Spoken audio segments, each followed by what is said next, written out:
What is the Song of Solomon? Well, the Song of Solomon, or Song of Songs, was written by King Solomon in the 9th century BC.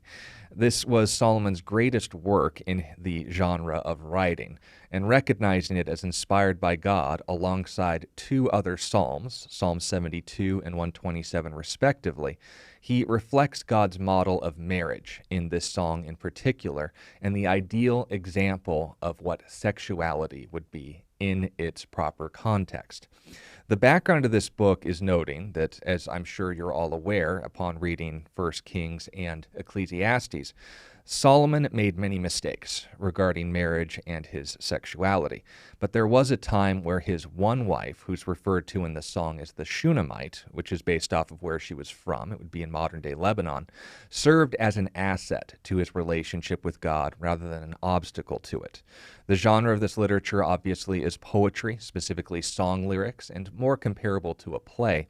But the reason that this play is recognized as scripture is because marriage and sex, which are often demonized in religious circles, are shown in this book to be an opportunity for both a husband and a wife to model God's heart to one another through it.